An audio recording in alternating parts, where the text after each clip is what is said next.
Hello, listening people. Hello.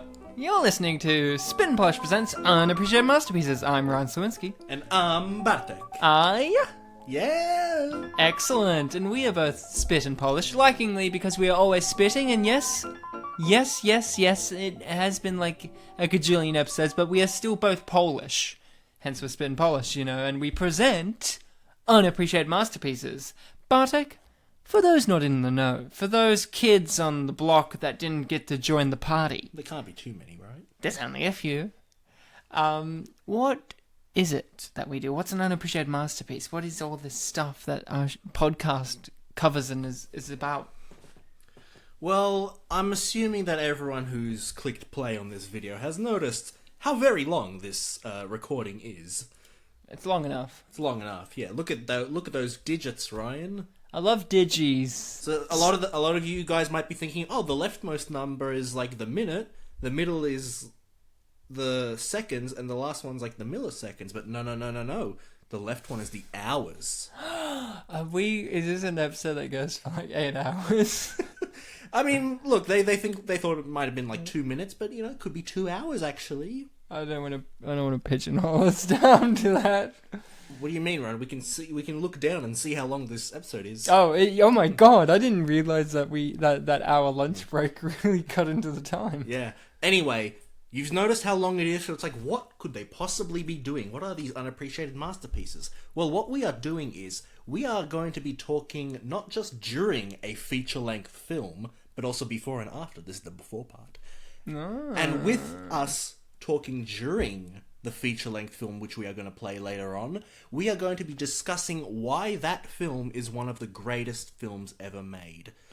And that film is an unappreciated masterpiece. What we mean by unappreciated masterpieces are films that have been either forgotten by society, looked down on by society, or just fallen out of the mainstream and into the obscure. Wow, and that's just tragic. And this month, for October, we are covering movies that explore the darker nature of the world, the darker nature of man. Horror movies, spooky movies, thrillers, those kind of films. So we're covering a movie in this episode that is going to be falling into some of those categories. Bartek, what kind of movie that falls into those categories could be unappreciated as well? Well, Ryan, there are many films that could fall into that category and be unappreciated as well. Things like, Wolf Creek 2, The Boy Next Door, Red Riding Hood. Yeah, but we covered those, so they're no longer unappreciated. Yeah. I'm just, not paving the path, but saying, hey guys, there's a path there that we just walked down on. Last year we did it. This year we're doing it again. We've already done one episode of the spooky month 2017 on Land of the Dead. Now we're going to move on from one popular director to another popular director / work that has a popular name attached to it. And that is Lunaticy. Look. I already know that you're going to say no, Ryan, on this, but it sounded like you said Lunaticy. And it sounds great. It's Titsy. No. It's Lunaticies. I'm already on board for the movie about... Tits about the moon? Tits about the moon. I'm already about tits on the moon. Who's starring in Lunaticy? I think... I don't know. I think one of the slang terms for tits in Poland is like titski, but... Oh my god! So, we're not covering boobs on the moon in this episode, but I don't speak Polish, which is, I'm assuming, what you're speaking in, or you are actually saying Lunaticy. Like, I'm already on board for this movie. It's like lunacy, but...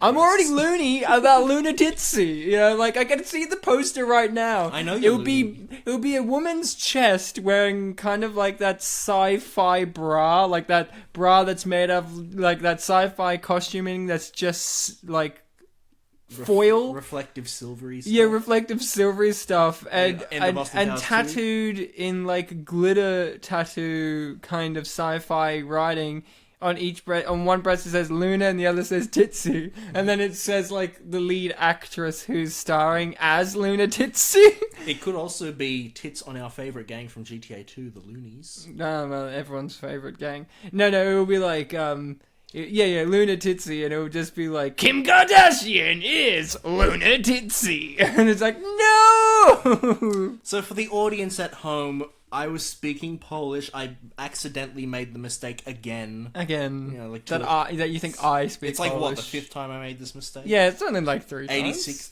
Yeah, three times max. Okay, I'm sorry. The English title, I believe, is Sleepwalkers. Oh my god, Sleepwalkers, the Stephen King classic? Yeah. Sleepwalkers? Uh-huh. You mean the movie that has Mark Hamill in it? Mm-hmm. I fucking love Sleepwalkers. Top billing, yeah. Sleepwalkers is one of the sleepy best. Not an uncredited cameo, top billing. Top billing? Was he really? No. Imagine. So, guys, usually we have a guest, but spoiler alert, we don't have a guest this episode, and it's a very simple reasoning of why we don't have a guest, is because we invited Bartek's good friend, a cat, because Bartek has all of these friends that are cats. And you know what the thing is that we've learned about cats on the show?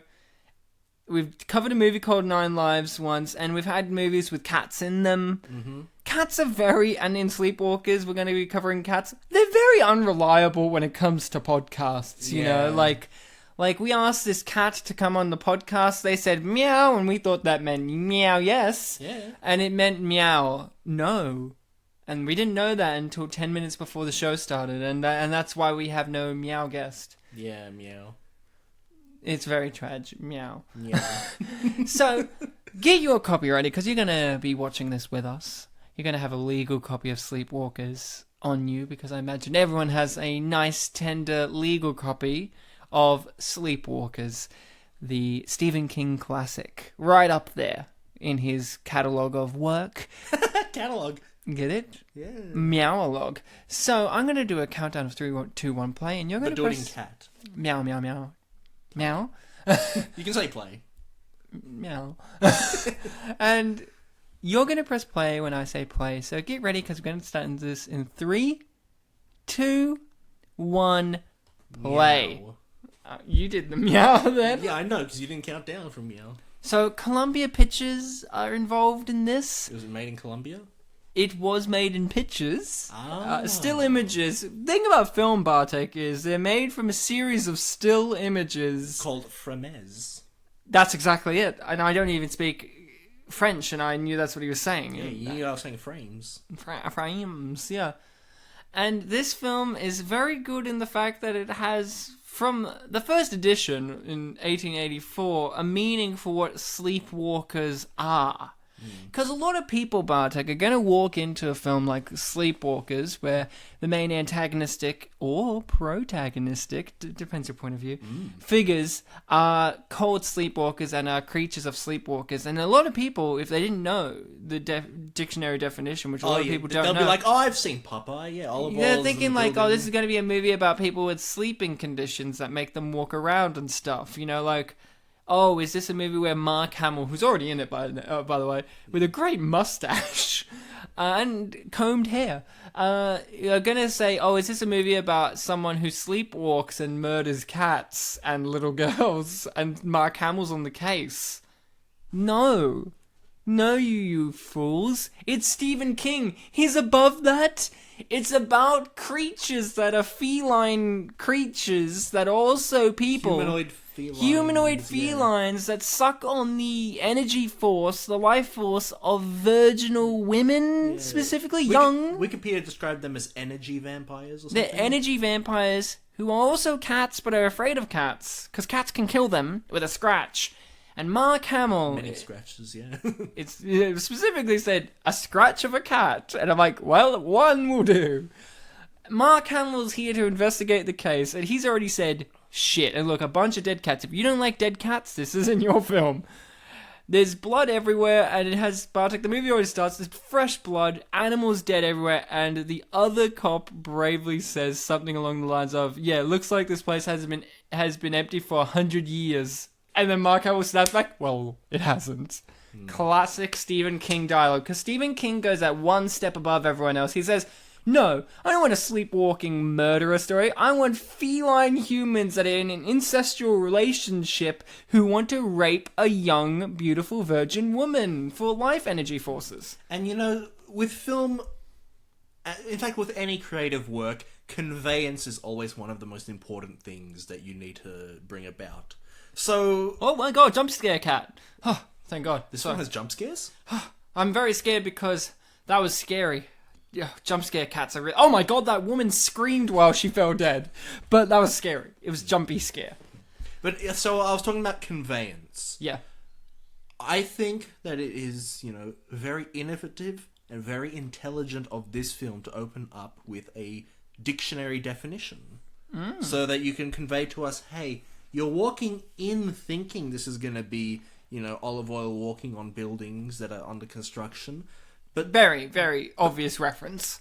But then you see, that was and I had one next to it. That was the first definition of that word. This is the kind of sleepwalker that we're about. It'd be like if Baby's Day Out opened with a dictionary definition of what a baby is, yeah. No, of Baby's Day Out. It's like film about a baby in danger not growing large. A lot of people would, you know, not be disappointed by a baby not growing large. You know what I love about Stephen King adaptations or movies? A lot of them, not all of them of course, but a lot of them keep the font that was on the book as the font for the title of the movie, like this one. Okay. Now this was an unpublished story. I would get that straight off the gate, but or off it. Get off my gate.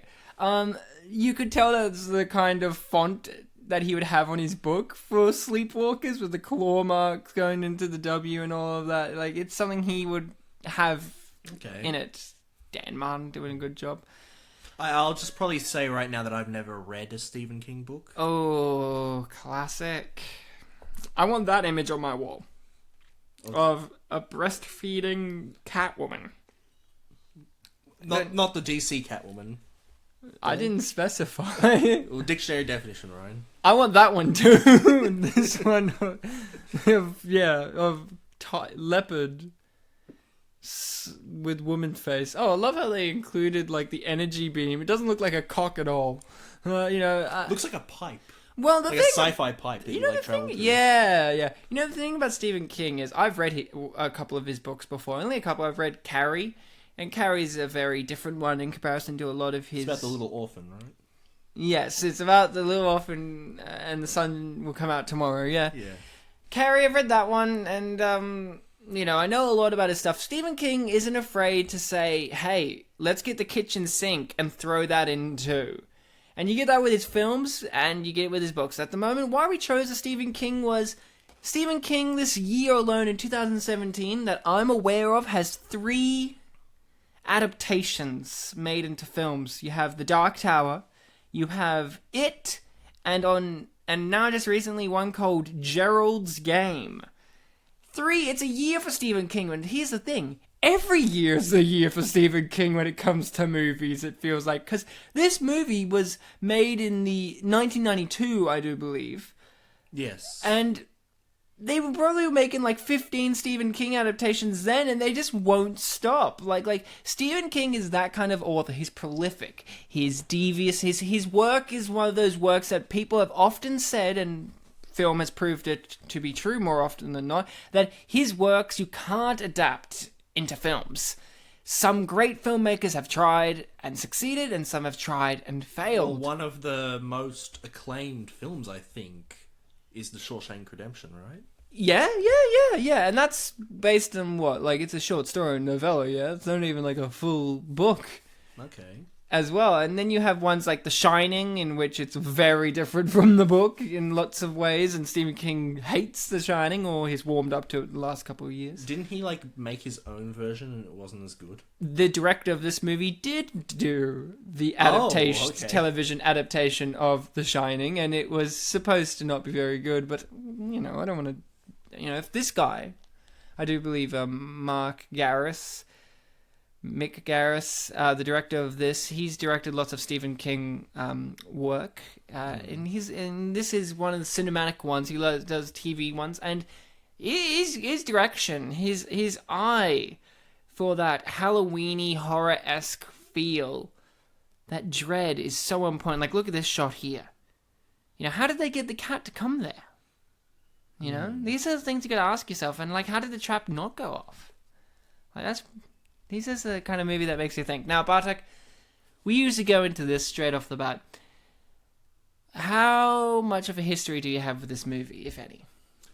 No history, and in fact, I believe a few weeks ago we even mentioned Stephen King a few times, because I think our guest Alana was saying she was going to see it, or she did see it. She was going to go, and she had seen it. Yeah, and you were telling me a little bit about Stephen King, like you've read some of his books, and I'm like, oh, you know what, I don't think I've seen any of his films. And then we talked, and I'm like, oh wait, I've seen like 2 or 3 then. Yeah, he's got a big catalogue. Yeah, so I know I've seen Shawshank Redemption, and I remember years and years ago I saw Apt Pupil, but I don't remember much about it. I think there might It's very gay.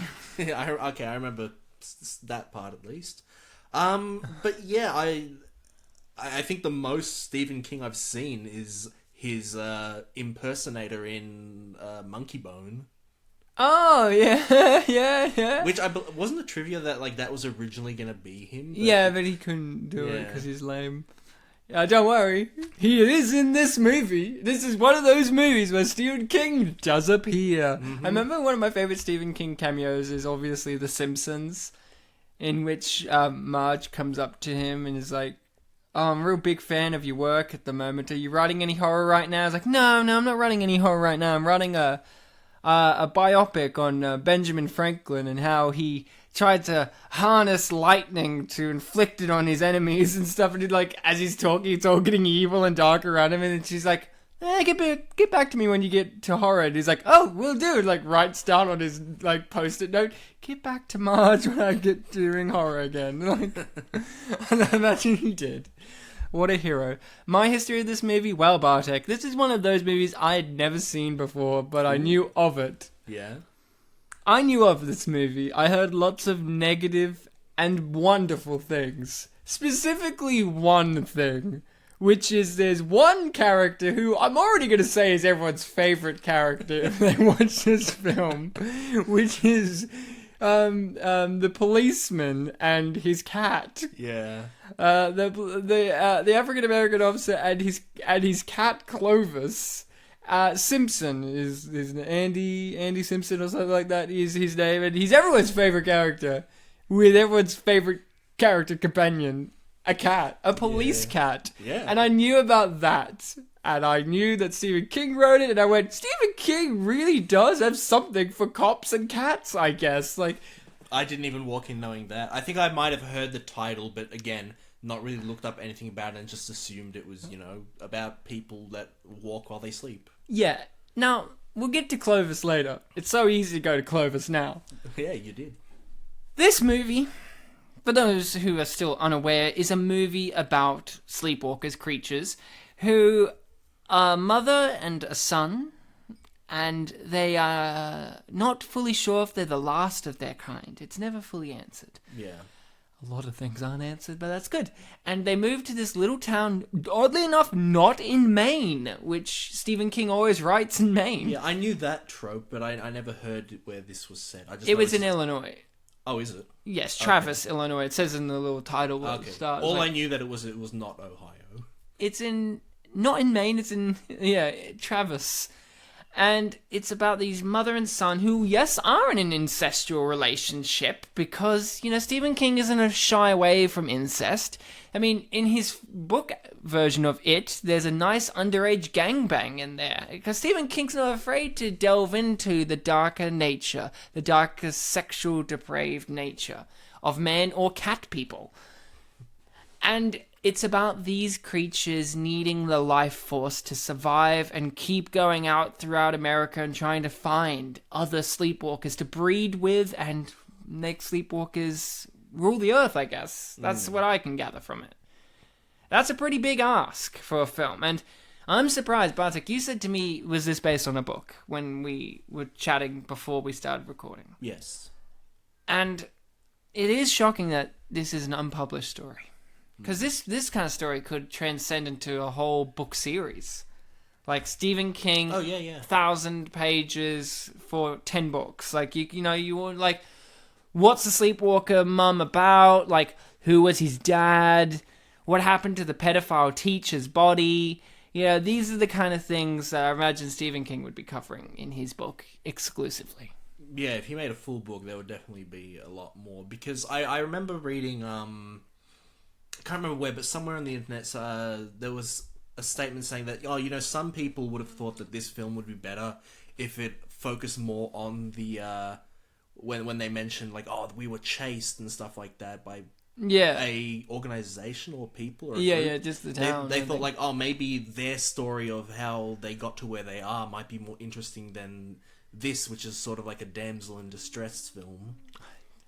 Don't they understand teen romance? Yeah, I can't believe it either. This is the kind of film that we could easily believe takes place in the same universe as other films we've done on the show. Specifically the film Cruel Intentions, for me, because this movie's trying to make me believe that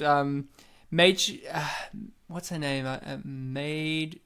Madchen Amick, who's this woman here, lead chick, actress, is a virgin, and somewhere else in America they're trying to make me believe that Reese Witherspoon is a virgin as well.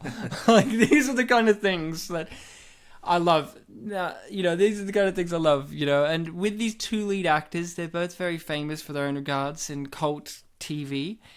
This lead actor, Brian Krause, is in the TV show Charmed. He plays an angel in that. Yeah, in the YouTube comments when I was looking, a lot of the comments were just Leo from Charmed. And and I was thinking, like, do they think it's DiCaprio? Yeah, it's Leo DiCaprio. No, he was too busy doing. Charms, he was too busy doing Critters 3 at this point in his career. That's a genuine fact. She is known for playing Shelley from the TV show Twin Peaks. I think I saw a comment like that. She plays the waitress at the diner, and the best part about that is, Bartek, Twin Peaks was made. I'm a big fan of Twin Peaks. Was made before this or during this time. Like, it just got cancelled. Yeah. In Twin Peaks, she plays like a person in their like late teens, early 20s working at a diner. In this movie, after that, she's playing a high school girl. And Twin Peaks is about lots of high schoolers, and she's playing an adult. In this, she's playing a teenager, and it's great. Was there a film that came a few years later where she played like a child or something? Yeah. Well, you know what a career is now, don't you? She's just sperm. We already missed, but we met her dad just now in this movie. Who, Bartek? Do you know the information about who her parents are in this? I believe it said something like her parents are the same actors and actresses who played the parents in Ferris Bueller's Day Off. Somewhere Ferris Bueller is playing Sleepwalkers in the distance. Like, this is his movie that he's making. Like, Ferris Bueller's Sleepwalkers. Oh, and he got his parents to be in it. Yeah. No, they don't know. like this is one of his ultimate pranks. Yeah, this is a prank of his. Right. So, one thing I noticed about this film is that our lead, female lead in this film, the character actually has a Wikipedia page. Oh, excellent. So I think that's a good sign that this film can reach appreciation. One step there, we've got one character who's got their own Wikipedia page. Now, the internet can be deceiving. Because on IMDb, something that very, very confuses me very, very much is Ron Perlman's in this movie as state officer or something, Tombs or something. He gets his fingers bitten off. Yeah. And they have in the IMDb, there's like, he reprises his role in this Stephen King adaptation. And you look that up, and it's a completely different character who just happens to be a policeman as well. Okay. So are they assuming it's some kind of alternate universe, but in every universe... No, just IMDb's wrong. Right. So don't always believe what you read on the internet, kiddies. But I promised that she does have a Wikipedia page. It could be full of lies. It could be. You could edit that shit to write, like, she isn't a virgin. Fucking slut. And then, like, you would be like, well, why was he after her? Yeah, Who knows? Yeah, that's a good point. Now, Bartek, I went into this fairly blind. You went into this blind. Yeah, completely blind. Did you know Stephen King at least? I think, yeah, I did. Yeah. What were you expecting fully, and what was it like going on this wild journey? Because the one thing you can say at least about this Stephen King property is it's wild. Ryan, when you go to court, you got to be ready. You got to have all your facts straight. You got to know what you're gonna say. You got to know what you're doing. I walked into this being like, okay, the Sleepwalkers, let's go. Dictionary definition popped up, and I'm like, I've got nothing. Dictionary definition told me that this is going to be about nomadic cat creatures. It's going to be about lunaticy. So when you're in a situation where you don't know what to do, you got to improvise. You got to know what to expect. You got to watch the film. You got to be prepared. You got to notice that it is Mark Hamill in front of you. Yeah. Did it take you very long to figure out that was Mark Hamill, or did you just... Because, to be honest, he is one of those actors that's kind of unrecognizable outside of Luke Skywalker. Ryan, after I watched the film, I acknowledged that he was in there somewhere. I didn't know which cop he was. I didn't realize he would be, like, the first person in the film. So it wasn't until we really, watched it here that I was like, oh, that is him. Yeah, with a mustache. Yeah. So you were saying, you're going to notice your Mark Hamill, though. Yeah. So... It was a film where I just had to count my losses. I walked in expecting something. The expectations were all shattered. I just had to basically build my whole impression from the product itself, not coming in with anything, preconceived and accurate at the same time. Fair enough. What a great drawing. That kid's an artist. It was a pretty good drawing. It was decent. I was actually expecting... Lean closer. I was expecting the teacher to go like, damn good drawing, son, and throw it back to him and be like, but this ain't art. This is an art class. And then walk away like something like that. Be understanding like it was good, but it's not the time. Yeah, I love Mrs. Robertson. I love how he takes us as a teacher. Like, you liked it, huh? Like, he's a little bit surly about it. Like, he's a bit beyond his years as a teacher, but he's still, like, finding what she's saying within it, like, pushing her to go further, make a not a vacuous statement. And even though her statement is a bit bland and vacuous, he, as a good teacher, goes, I think she's onto something here, and directs the class back into a conversation that's constructive about the piece and about what they're studying. Yeah, it's not 100% clear what the goal of this lesson is. Well, obviously someone's presenting and they're giving feedback, but like, are they assessing the feedback? Are they assessing? I'm going to tell you what it is. He wanted to let people know that a box does not just have 4 sides, and then he got told it actually has 6, and he's like, well. Fade cut. Do you think he took that bullet for the team? Like, he purposely wanted... Yeah, I think he knew that that's what the Sleepwalkers' weakness was that they could know how many sides a box has. So did he... Did you know at schools they drag kids by the ear? That was one of my favourite parts, because it wasn't explained. My favourite part, I'm going to tell you straight off the bat, I love filmmaking, and sometimes you have happy accidents. That's what they're called. When something just happens and you're like, you know what? That just happened. I think what happened? That's what the subtitles are asking, Ryan. Good answer.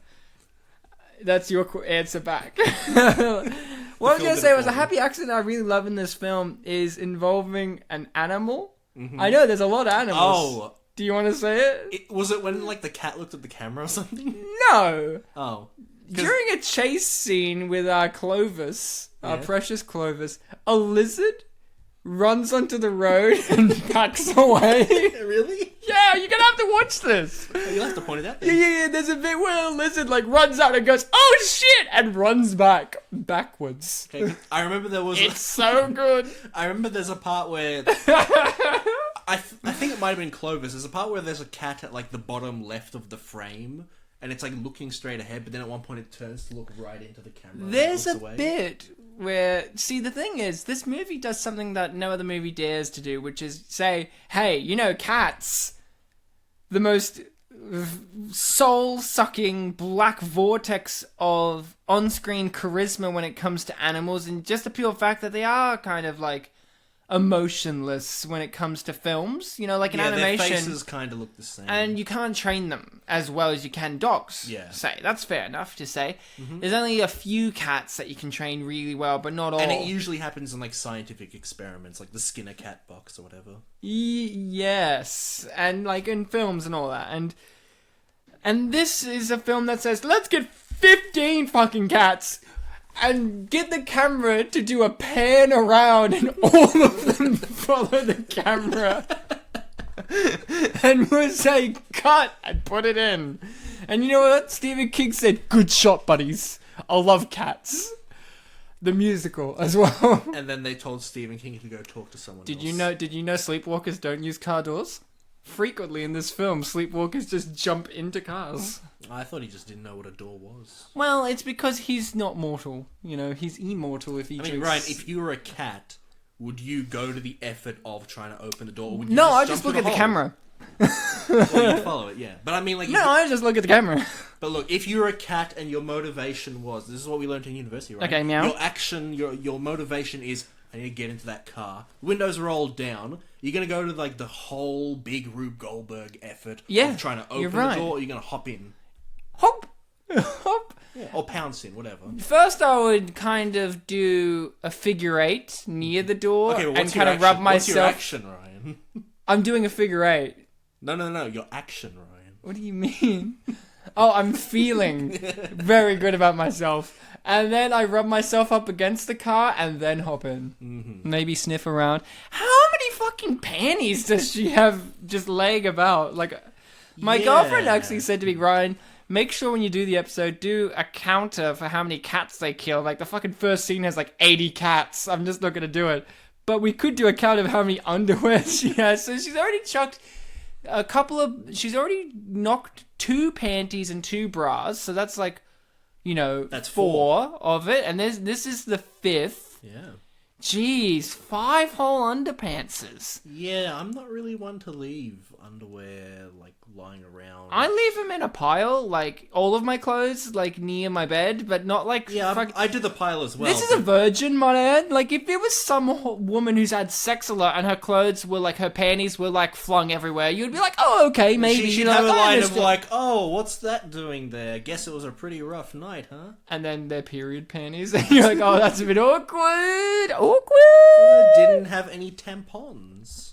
Oh my god, it's the mother from Ferris Bueller wearing a nice little apron from her grave rubbings. You know, that favourite pastime that all mums have is grave rubbings. Bartek, your mum's a grave rubber. How does she do it? With powder or stick? Powder, Ryan. Ah, but isn't that too easy? Don't you want to use it with a number 5 stick? Ryan, this is a very fast-paced world. Technology is advancing very rapidly. We don't have time to do a lot of things. She does it with lasers. Your mum. No, this is one of those things, Bartek. I'm just gonna say it to you. Yeah. Stephen King's brand of horror, brand of surrealism and all that isn't for everyone. And you have already stated that you haven't engaged with enough of it, but this is a direct Stephen King horror, surreal, supernatural fest. Yeah. Does it appeal to you? Does Stephen King style appeal to you? Well, I remember, Ryan, you telling me that a problem that a lot of people have with his works is that they over-explain, I think you said? Yeah. They over-explain. I feel like this one didn't really have a big mystery element to it to have the explanation. Like, I think they just kind of got it out of the way early on. Yeah. And then just said, here's the information. The movie will play out with that information. One of the reviews, I don't want to spoil it, but one of the reviews is saying very similar thing where it's like, horror movies these days are too complicated. You know, this is a simple horror movie where it's like a girl meets boy, but the boy ain't a boy. And there's something simplistic about Stephen King as well. Like, that's the problem. Stephen King a lot of the time has a cool, neat idea, and then will dilute that idea by making it too complicated. So it's like It, right? Everyone loves It at the moment, and people who probably haven't read It, the book, will not know how fucking complicated he makes that story. Like, obviously, some people will know, like, it's a story where there's 2 storylines happening at the same time, one in the kid era and one in the grown-up era of these characters, and then The It monster is... Look, it could have been cool if it was just a monster that feeds on your fear and transforms, and it takes the image of a clown. But no, it has to be like some intergalactic, interdimensional squid spider thing that is he spends like 14 chapters explaining what it is, and you're like, did I need to know? When it's a simple killer clown story. So was it a spider in the book? Yeah, kind of. Okay. It's like, it's one of those things of, its real image is so hard to define that what we see is basically the equivalent of a spider. That kind of thing. Because I remember many episodes ago we were talking about John Peters. Yeah. And I think we mentioned that he had something to do with it. Did he? No. He had something to do with Wild Wild West. He just always wanted giant spiders. Okay. I could have sworn we mentioned that. Can we please talk about this great character before he leaves us? Yeah, this is the last scene. Mr. Fallows is played by the great actor who also played Otho in Beetlejuice. And this guy always just played very camp gay guys in some way, shape, or form.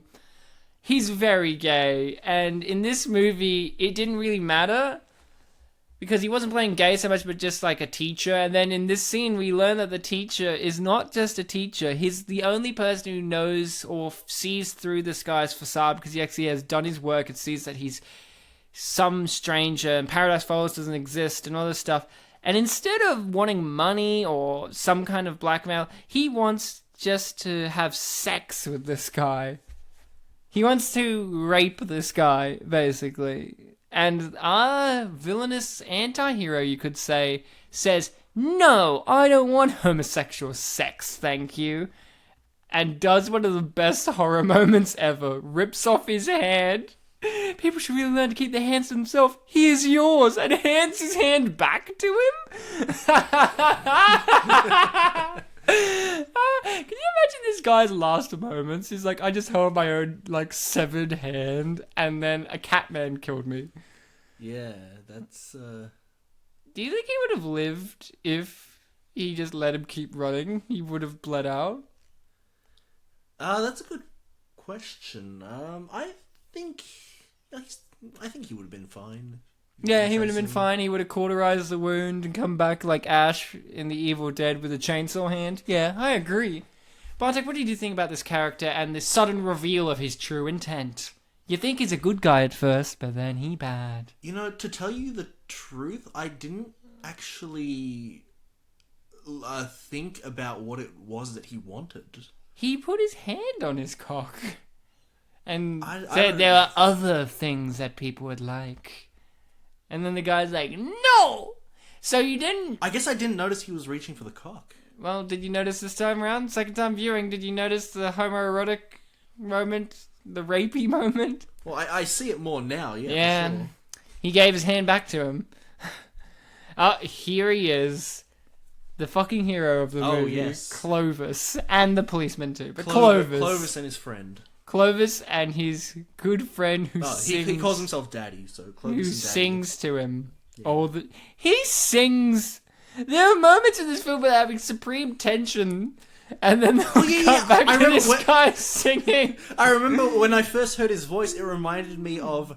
Get that motherfucker! It reminded me of the voice I did way back in the court skit we did in Dickie Roberts, where I thought I was doing the Whitey impression. It sounded a bit like that. Nah, he's way more deep. I know he's way more deep, but like the kind of tone he was going I feel sorry for the fact that I've been calling him Clovis this whole entire time. It's Clovis the Attack Cat. Sorry, I've got to get it right. His title. His name. He's a hero. We have to say his full title. Oh, so you don't just say Alexander when you talk about Alexander the Great, do you? No, you have to say the Great. Call him Ixander. Yeah. You don't just say, you know... Courage instead of Courage the Cowardly Dog. Yeah, exactly. This is Clovis the Attack Cat.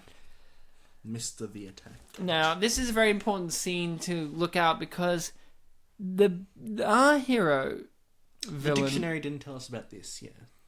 Has revealed that he has powers other than shape-shifting. And this is really when we get introduced to what effects cats have properly. We know they're afraid of cats, but we learn that cats can see them for what they are, really, which we would have suspected. There he is! No, I think he turned around, Ryan. He did turn around. It was just some lizard. Like, oh fuck! Like, I'm done. Horses run through here, so watch out. Well, horses with growths on their back. Yeah. I love this moment here where he drives past this and the cop follows as well. Oh no, a truck. But I really love this. The cat meows. Oh shit! But he manages to get through, and our hero looks at and he goes, like, gives a look like, oh, he managed. like he's a cop. Of course he managed. He's like I define it as a look trained, like, yeah. oh, he's a good driver. Of course he is. He's a policeman. Wouldn't it be great if this movie did involve child murder? Like, it already has incest casually thrown in there. Like, we haven't even talked about much about the incest, but this movie's like, incest, whatever. That's Stephen King. He doesn't give a shit about this kind of stuff. He's like, yeah, I want a black cop with a cat named Clovis who sings to him and calls him bad motherfucker. They probably could have done a thing like what we had with Wolf Creek 2, where son of a bitch, where Mick Taylor is driving the really huge truck and he's playing like a song that's kind of upbeat in the background while he's hitting all these kangaroos and trying to kill the lead character. Yeah, he should have done that, but you know. I think they could have gone with Karma Chameleon, since he does morph the car to make it invisible. No, he should have just had any song from the musical Cats. Oh yeah, more thematic. Yeah, that's true. Thematics. I love this. He can see his face. He's giving the finger. Then later on, he says, I couldn't see his face. It was a blur. Though, if you said it like during this sequence here, where you can see all of his forms. I like the part where he looked a bit like Jake Lloyd. I like the part where he was a baby. I think we're talking about the same part. Oh, good. I like how Jake Lloyd is only a baby. Like, there's no other Jake Lloyd form. I mean, Jake the most Lloyd baby one looked like Jake Lloyd. Jake Lloyd only has one form, and that's Baby Lloyd. So both the Skywalkers are in this film, then. Holy shit! I didn't know, but But both now are we do. uncredited, though. Both aren't, they're both cameos. They didn't want to take the limelight from the real star. And later on, Adam Sandler would do the same thing, uncredited cameo in Big Stan. No, there you go, say uncredited cameo in every one of his films because he's been checked out for the last 30 years. My talent's not credited because it's not in here. His singing is too good to be credited. Somewhere my talent lies, but you don't get to see it.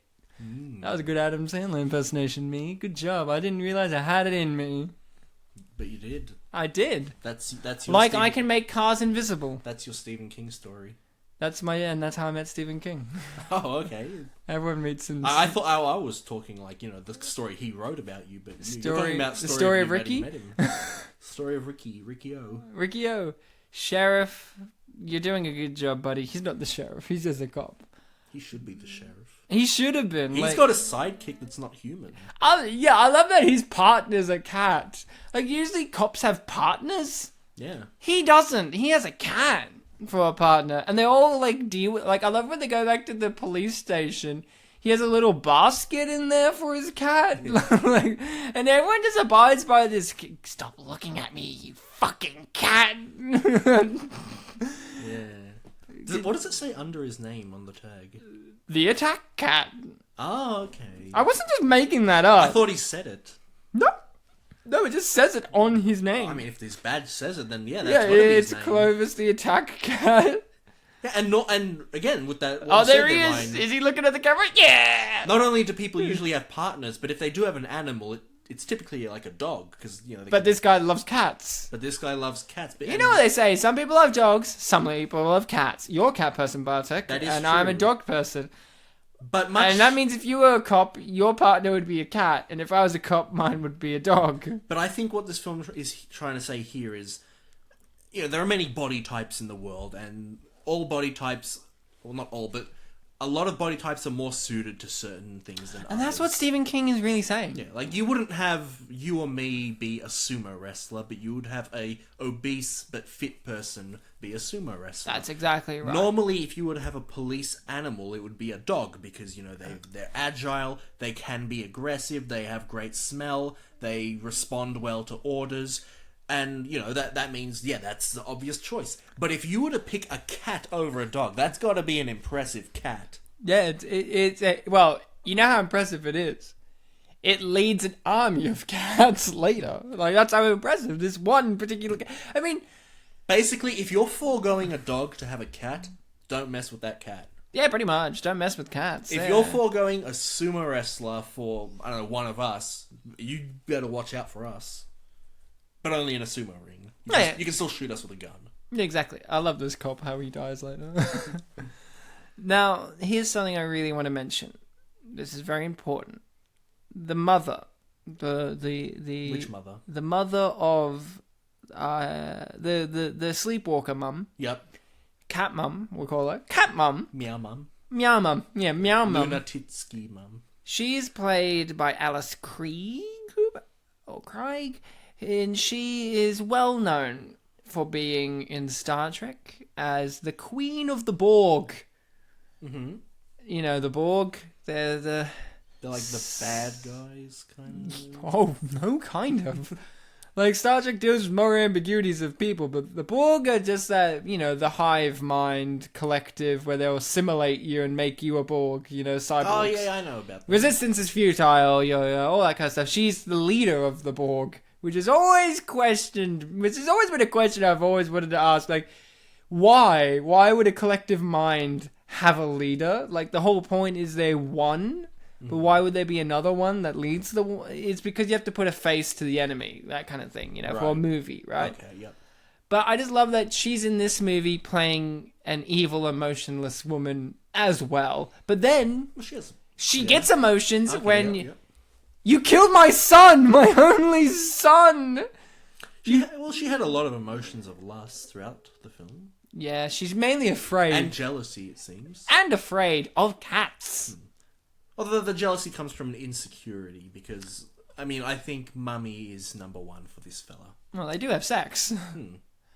Why do they have sex? Now, I know that you could say, is it because sex is nice? But why do you think they have sex? When a man and a woman love each other very much, they do things. I know. That's they why don't- your children have come out all wrong They don't with your just- mum. They don't just play dominoes. They don't just play Monopoly. They Some do, though. They do some very intimate things. You know, more on the line of, oh god, what's that game called? Twister. Yeah, Twister. Yeah. I was thinking, could it be that they started out thinking that if they had sex with each other, that they would breed? Because there's no reason why they can't breed incestually breed, but I guess they don't get to incestually breed. Like, she would have done it by now, like, and I think that was just like the starting point. They like must have fallen into that and went like, oh, this will help us breed, and then they just like it, or it's because they're creatures from hell and just do everything depraved. That would be the answer if this was, you know, just a lame movie that was like, oh, what's a way we can make them see bad? Oh, they commit incest. People don't like incest, right? They're bad. But Bartek, they do it to 1950s rock, so it's okay. Yeah, rock's hard. Very hard thing if you throw it. And if you roll it, then shit gets moss goes on it. Yeah, it goes. Oh my god, that's Elvis! Wow, that's how he formed. Yeah. When a rock began to roll, you know. Oh my god, Elvis! How are you? You're back from the dead. And then someone grabs the rock and stops. It's like, no, Elvis is dead. Like, no. Someone grabs the rock. Dwayne the Rock Johnson. Bitch, you grab me, Elvis dies. Oh, okay. Elvis who? Costello? No, Presley. I thought he was dead. Bitch, no one grabbed me. And now he's cat acting. Well, the cat just died. So that's... And Ryan, you know that if you pick a cat over a human to act in your film, that's got to be a pretty good cat. Yes. And there were like, what, 20? And this was before CGI was really prevalent. I mean, this film does use special effects. Oh, here's the shot where it's like... Look at that. Oh, like gazing at it. This is gazing at the lights, and then this one, like, they just start to follow it, like some of them, and then you can obviously tell they've made a noise. Look, this one's still like, I see you. Like, it's so good, this film. Yeah. Bartek, this film was spontaneous. It has supernatural. Why did this fail? As Stephen King's a big name, and since this wasn't based on a book, you can't say there was the Stephen King backlash of fans who were like, oh, I like the book better, so the film sucked, which happens with a lot of his works. Why did this film, though, a film that he wrote the script to, fail? Well, I feel like maybe it might be because it... Like we've mentioned before that simple can be good, but maybe this one was too simple. Like, the first half of the film is... Ignoring all these scenes, it's kind of like... The great scene, that one. It's kind of like, an evil person is luring in a virginal damsel in distress, and then the second film is kind of, you got the Terminator thing of, oh shit, he wants to kill or make my life not normal kind of thing going on, and maybe that was just a little, too basic for a Stephen King story. Like I mentioned when we were chatting last night after we watched the film, that the reason I asked if this was based on a book was because I thought this is pretty simple for what I've heard of, Stephen King's works. Like, was this really based on a book? And when you said unpublished story, I'm like... Answered. So I basically interpret that as like, oh, it wasn't really like a finished product or anything like that. Well, yeah, Stephen King writes every day. That's his thing. Name on... Even though he writes for books and stuff every day. Except for Christmas, and then he says, nah, I'm a liar, I don't write every day. And I was like, that's a lie about the thing that I, write every day. I do write on Christmas sometimes. Like, classic King. Yeah, so you like, it's a short story at least, if it was one. I don't know, I think this is pretty epic. I mean, definitely what you said about there being potential for more, like expanding the lore, the backstory, what happens next. There's definitely potential for that. Like, are there other Sleepwalkers? Yeah, but I think... Are they the president? True, but I think that, like, of what we were shown, if this was going to be the whole book, I don't think it would be, that long of a book. Oh, you don't know how much detail he would go into. And then they drove their 1979 Corolla car. The car was covered in dust. It's like, that's Stephen King. Right. That dust was made from God, who I don't like. Why don't I like God? Visit Maine sometime. It sucks, but I love it. It's like, but this story is set in Maine. Isn't every story Maine? Like, that's Stephen King, like, he writes that in the book. Like, I imagine Stephen King just writes this scribbling narrative about, like, just like that feelings. letter that Marge wrote to Ringo Starr where, like, Homer was talking to her and she included yeah. response. And then Ringo Starr just answers like, by the way, he's like, we call them chips. We call them chips. So, she says that she has something for her. What are you expecting her to give her?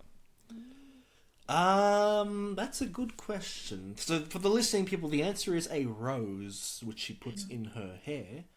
Behind the ear. Yeah. Behind the ear, which calls back to the beginning of the film where they found that body, I believe. There was a rose. Oh, the little girl, because she had braces. Because only little girls have braces. What did I think she was going to give? Honestly, I was very intrigued and I wanted to know. And you found out it was a rose. Here's something. When it comes to these stuff, because he's obviously like Stephen King's take on vampire-like creatures, but they have to get virginal blood of girls. What age is it appropriate for them to get, can they take it from babies and children? Like, little girls, like baby girls and preteen girls, or do they have to wait for the menstruation to happen and they're like, oh, bam? I think as long as they haven't had sex, then it's fine. That would be... How do they detect that they don't have sex? Because here's the thing. She goes, is she? And he's like, I'm pretty sure. Like, he doesn't know necessarily. Like, he has an inkling, but he doesn't, have a full guarantee. I suppose that's a really good point to have about any sort of story where a virgin is necessary. Like, do they, stalk them? Do they sense research? it? Do they just look at him and go, fucking dweeb? Yeah, is it just a sixth sense? Like, clearly here it's not, because he said that he's pretty sure, not that. But he doesn't have an exact answer. Yeah. Yeah. This film takes place in 3 days. which is It pretty does, great. doesn't it? Yeah. I mean, technically longer if you want to count the Mark Hamill stuff, because we don't know when exactly that takes place in comparison, but the story that we are viewing takes place in 3 days. Is it fair to assume that Mark Hamill stuff, the bodies and everything they found was done by them? Oh, yeah. Yeah. They're the early ones. Did they mention where that was? Well, not necessarily. The Mark Hamill thing didn't say where it was, but you would imagine it was just where they were before. Like, these guys, the Sleepwalkers, have lied so far about where they were from. They said they were from Paradise Falls, which doesn't exist. So, no, I think they just go from town to town doing this. Trying to one day find other Sleepwalkers to breed with and to rule the earth. Okay, well, that doesn't really get tied into this plot. It's just kind of like... Are you saying we could have edited that scene out of the film and nothing would have changed? No, not at all. What I'm saying is that was kind of like giving audience a taste of the lore. Like, they were just introduced to what Sleepwalkers are from the definition, yeah. and they're showing like, oh, here they don't like cats, and this is what happens to bodies of like virgins that they encounter. So I think that was just like explaining, and then when it cut to finally here in Illinois, that's kind of where the actual plot that we are going to watch progress happens, and we are shown, and have this idea of like, oh, what we saw before could be like the third act of this plot. What I liked about this movie, I liked how quick-paced it was, and it's a movie with not too many scenes in it. Like Clovis. I mean, the policeman with Clovis appears in 3 to 4 scenes. Well, this is going to be his final scene. Yeah, so this is the third scene, like the first chase, the night at the police station, and then this, yeah.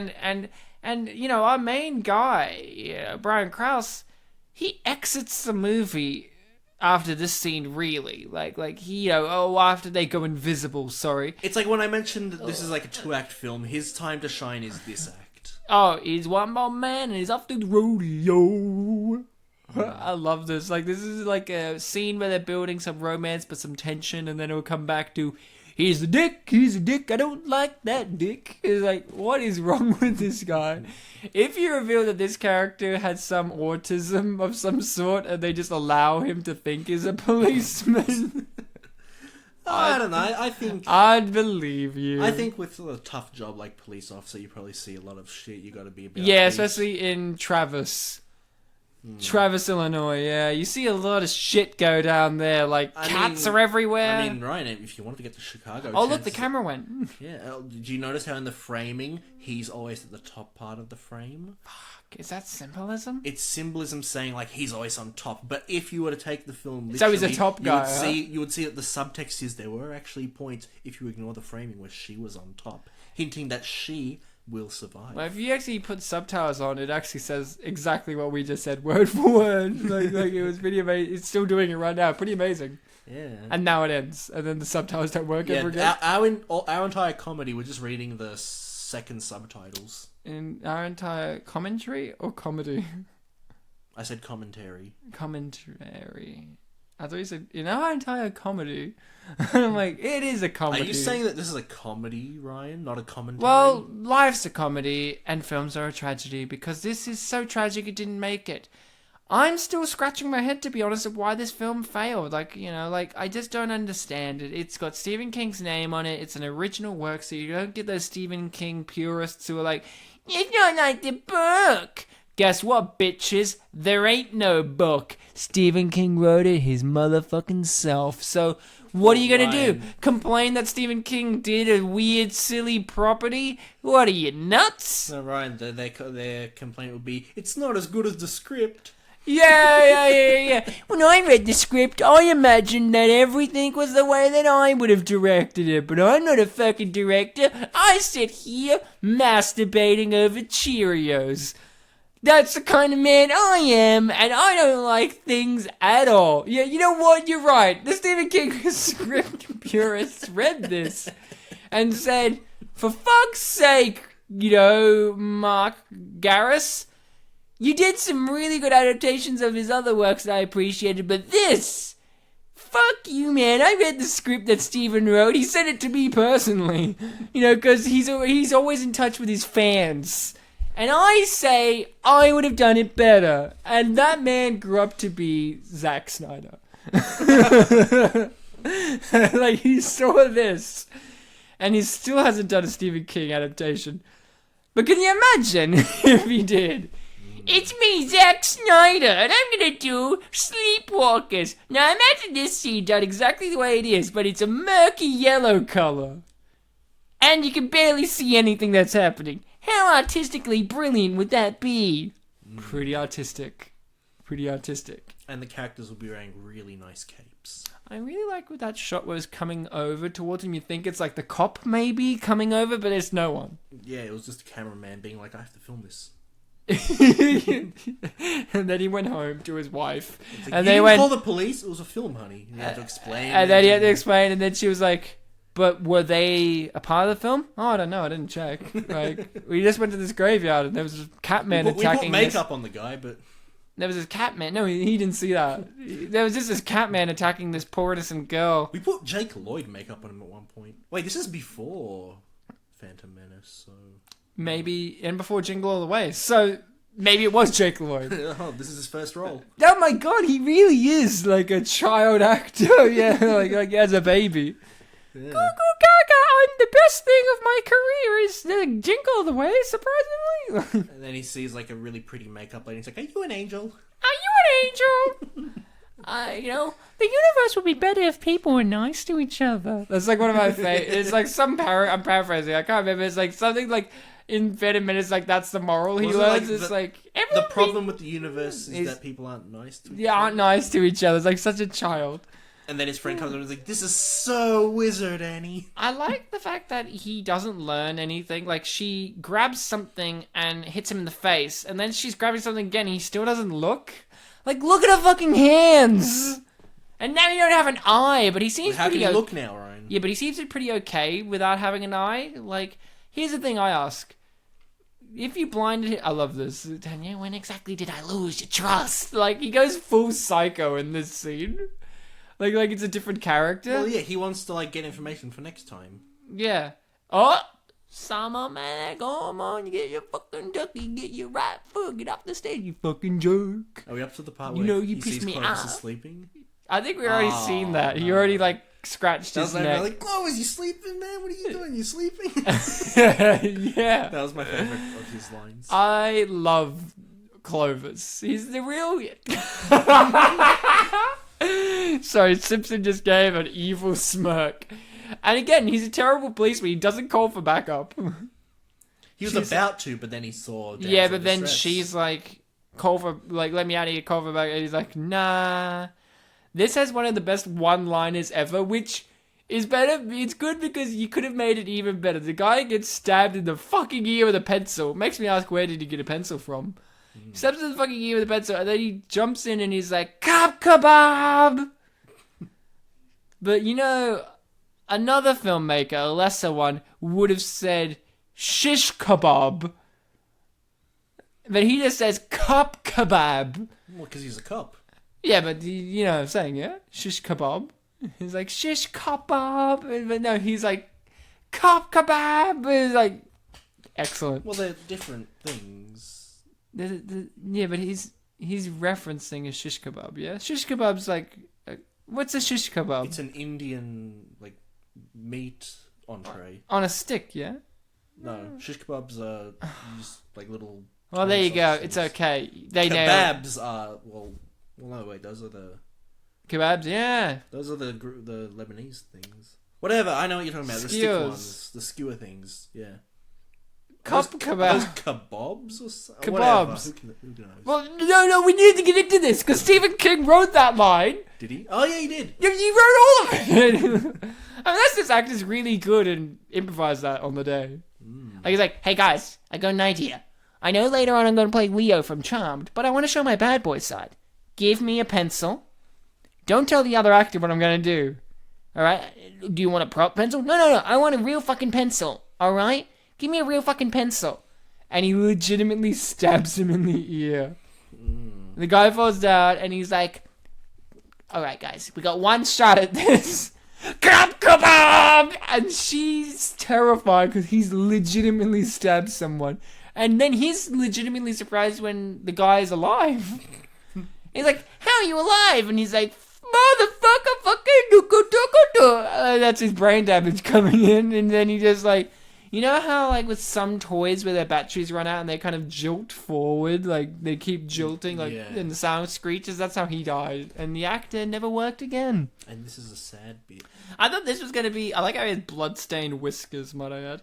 Yeah, it's continuity. I really wanted it to be. This is where he breathes on his face and makes him Catman. Like that's what happens in Catwoman. Yeah, she dies and a cat breathes on her face, and she comes back to life as Catwoman. That's nice.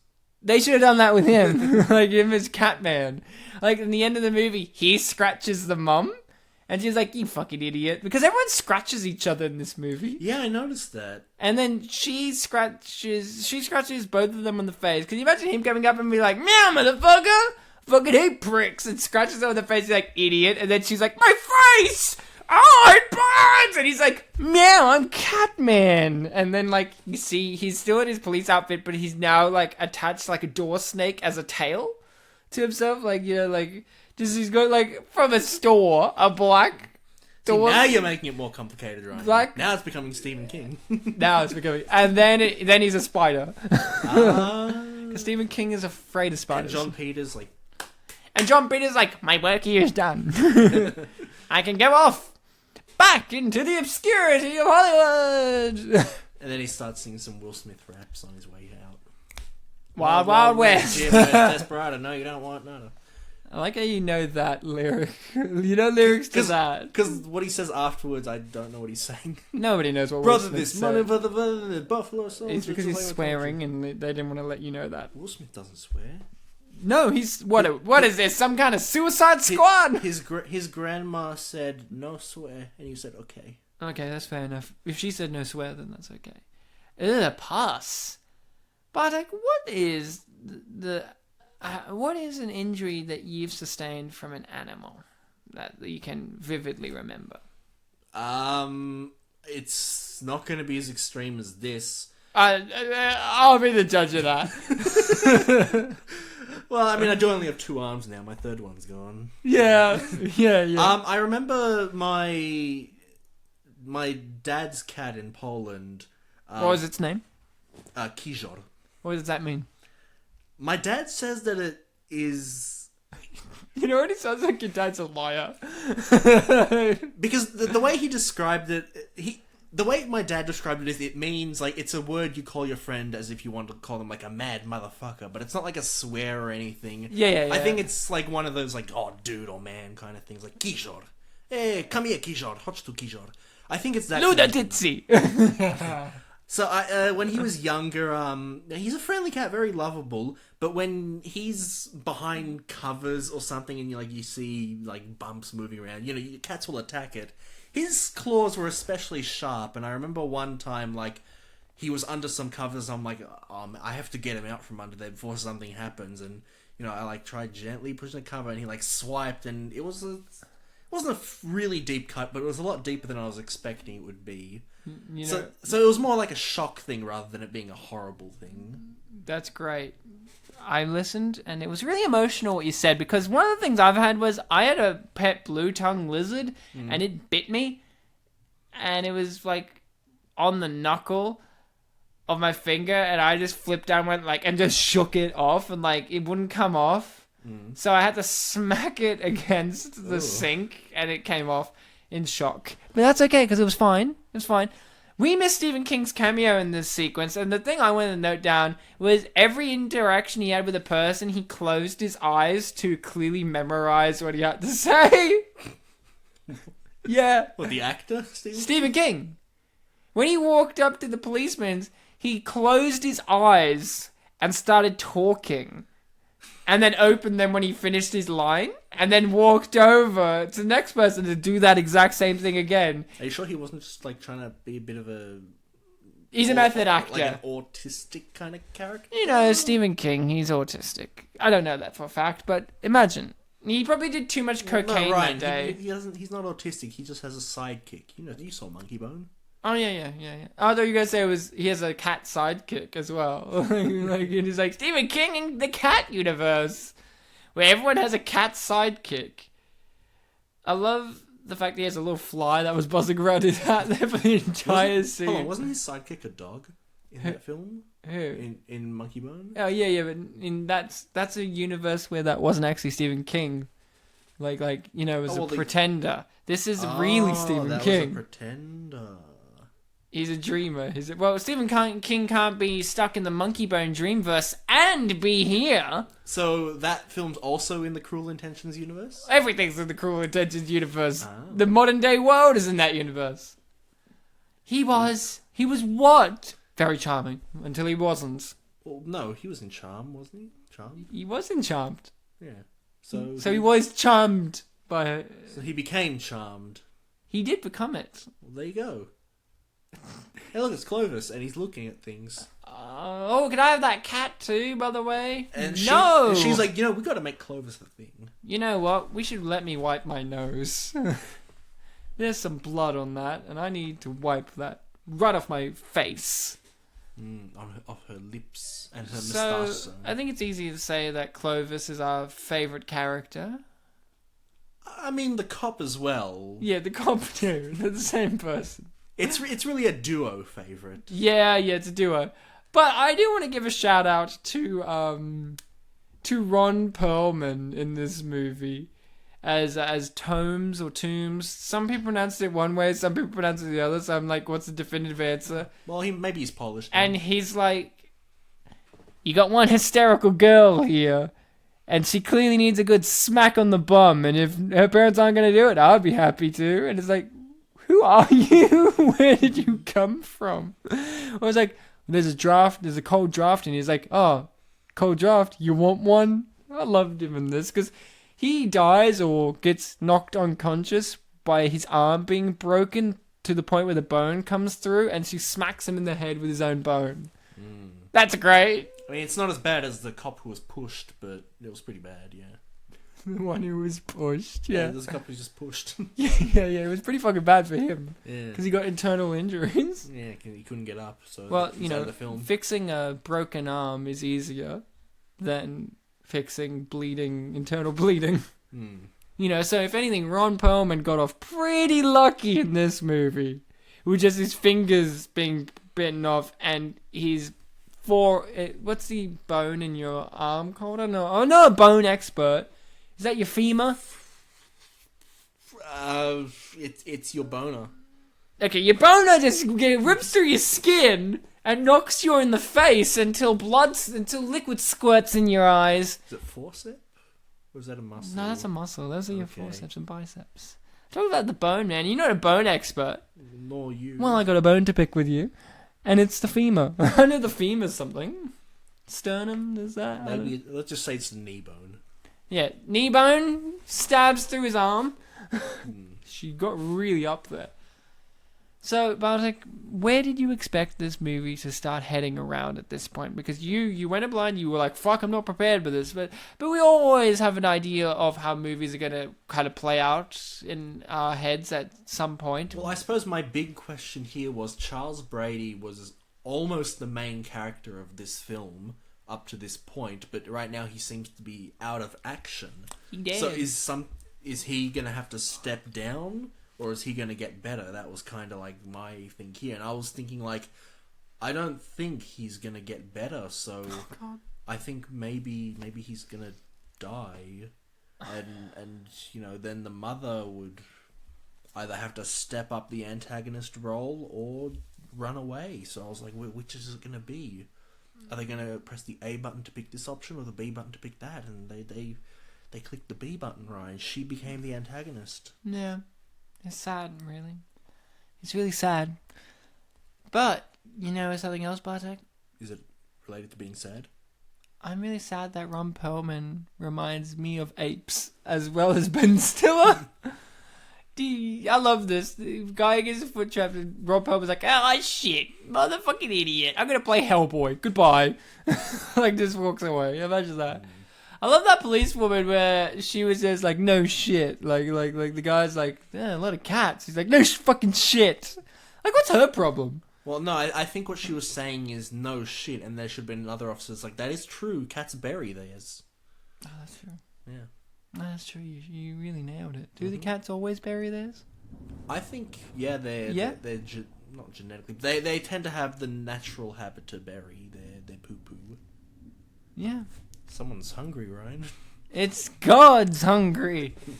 God's hungry for more Stephen King movies about sleepwalkers. In case the audience couldn't hear, there's thunder happening in our universe. In our universe or in the King universe, which is always our universe? In the Spit and Polish Presents universe. I wasn't sure where this movie was going to go. I actually thought, are they going to win?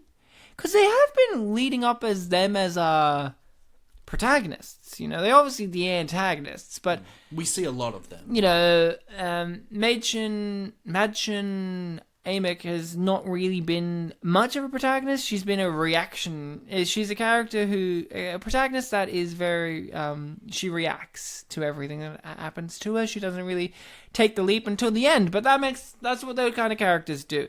They take the plunge. She says, "No, I'm gonna fucking thumb your eyeball out, you fucker."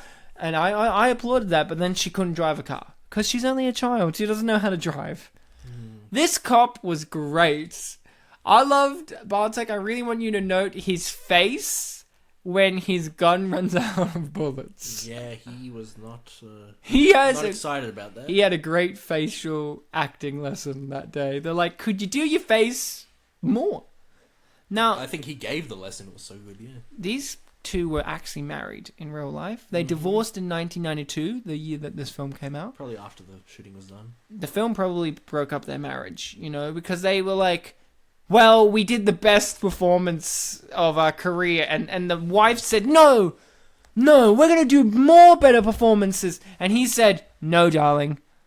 Sleepwalkers was the best one. And she goes, you don't even fucking know its name. You called it Nightcrawler then. We can still keep going. One day they'll make a movie called Nightcrawler and we can play Jake Gyllenhaal's parents and fully explain why it's so fucked up. And he just leaned over and said, that would ruin the film.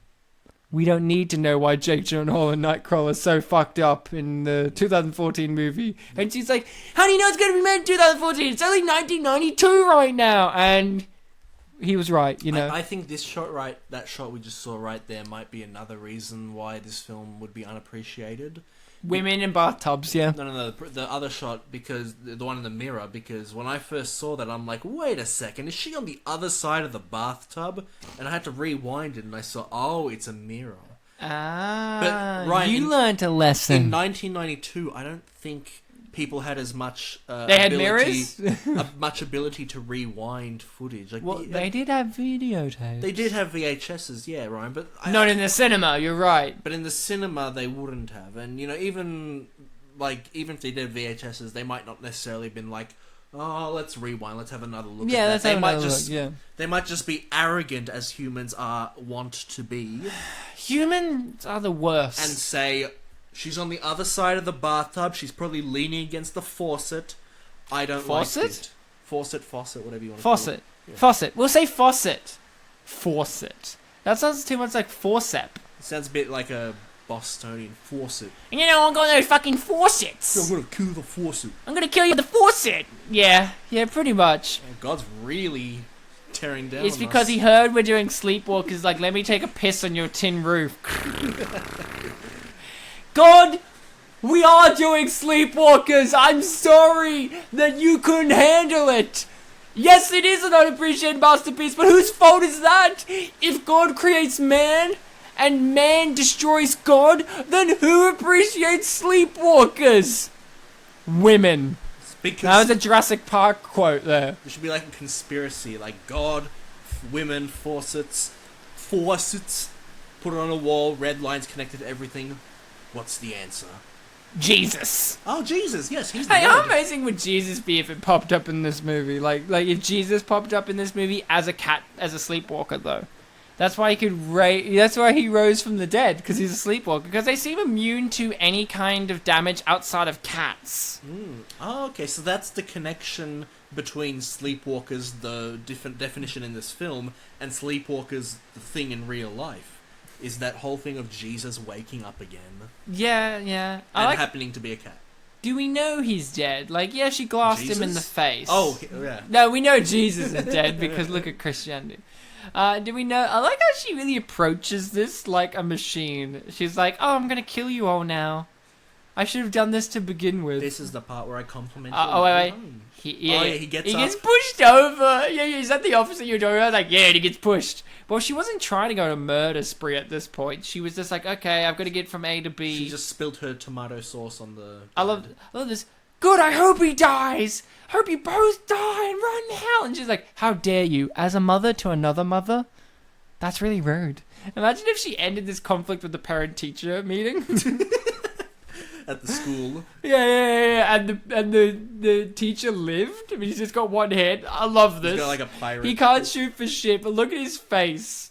I loved his face in this whole entire sequence, but once he runs out of bullets... I love the fact that he could very accurately hit the wrong things. Well, maybe he was trying to hit those things. He's like, I fucking hate lamps! I fucking hate a vase! I hate glass! I hate walls! Walls! Maybe he should play She Johnny scratched in her in the face, and then she got a punch. And here is every famous director and people ever.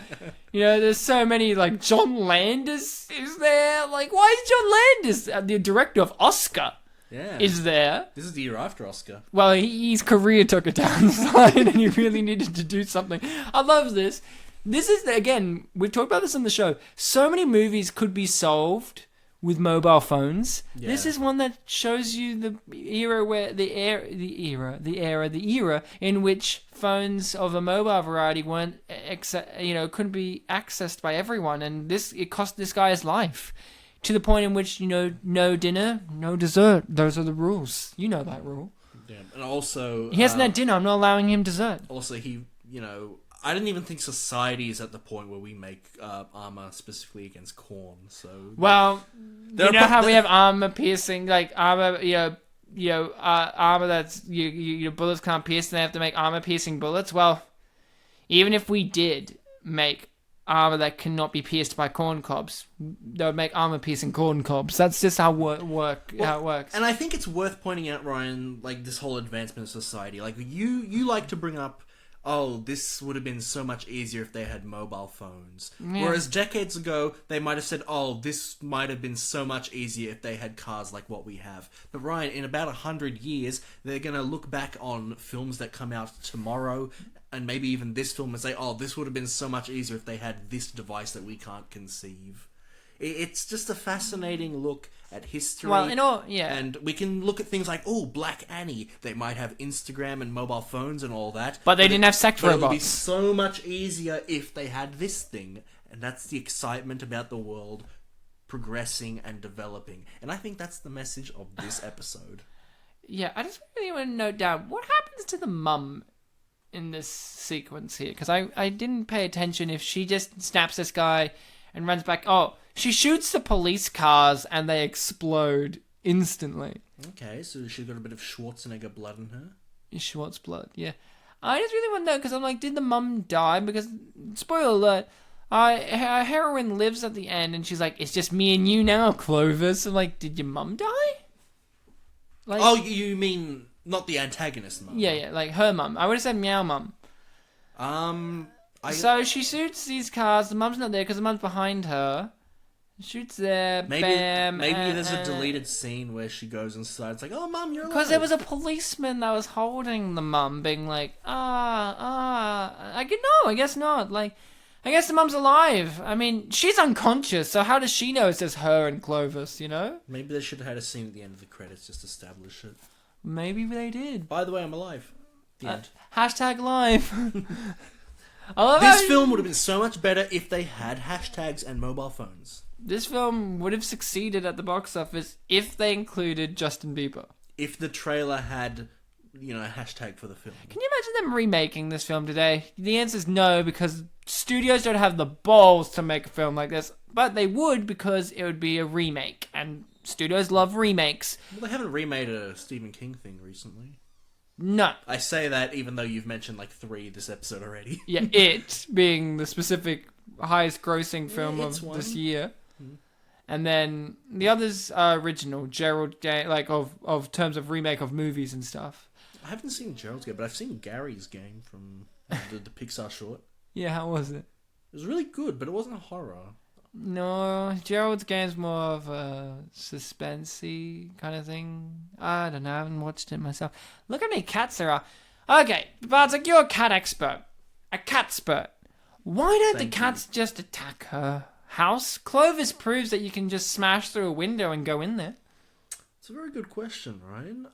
My cat never attacked any sleepwalkers, so maybe they have some sort of procedure or honor system. Yeah. Well, I mean, there's a attack right there, but yeah, but it's because she's broken through the house. Maybe they're playing mind games. Yeah, cats are very mischievous. Yeah.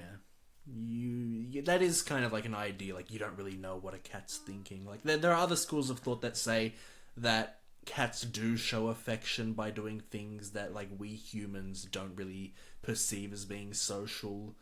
But in this case, it's a supernatural horror film in a way, so they do kind of play with the rules a bit about how animals behave. Like there are some times where Clovis glared with, disgust or anger or aggression towards other times he was hungry to Brady, but then there was another part where Brady was invisible and he just simply had his paw on the window and looked at him. Yeah, well, and got called a fucking cat, which was very rude. Yeah, fucking hell. This guy's I'm not a cat person. He's meant to be charming. Yeah, he's meant to be our hero. He does literally get called charming in this film, though. He is charming. Yeah. I remember that scene we talked about 10 minutes ago. It was pretty good. I'd like to revisit that scene just to remind about how charming he was post trying to rape her. But hey, it's okay because 50s rock is playing now. Technically, it wasn't rape, but attempt rape. He just wanted the energy, but us as a society could look at that as like a metaphor for rape because he's holding her down, forcing her to do something. It's more of a simile for rape. Simile, yeah, maybe. yeah. I don't know. I'm just ticking you. Simile is when you say something's like it. So if it's like rape, then that's a simile. It's like rape.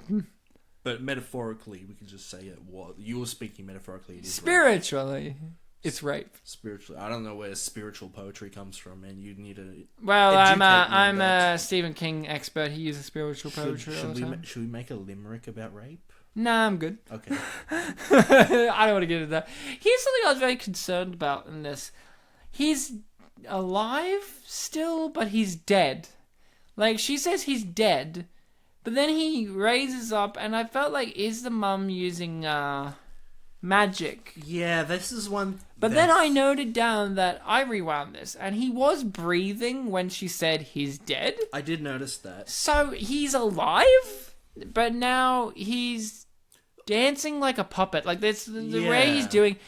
I was like, is he actually alive, or is she controlling him because she's crazy? But then he transforms. Yeah, when we were talking earlier about like what we thought was going to happen with him, I was hesitating a bit because of this scene. Because you were right, he did feel like he was under some sort of control. And I guess this might be a point where we... Clovis? He's already there! and I guess this would be a point where I would kind of wish there was a bit more Stephen King complicated lore added in. That's lore as in L-O-R-E. No, I want Stephen King's L-A-W lore.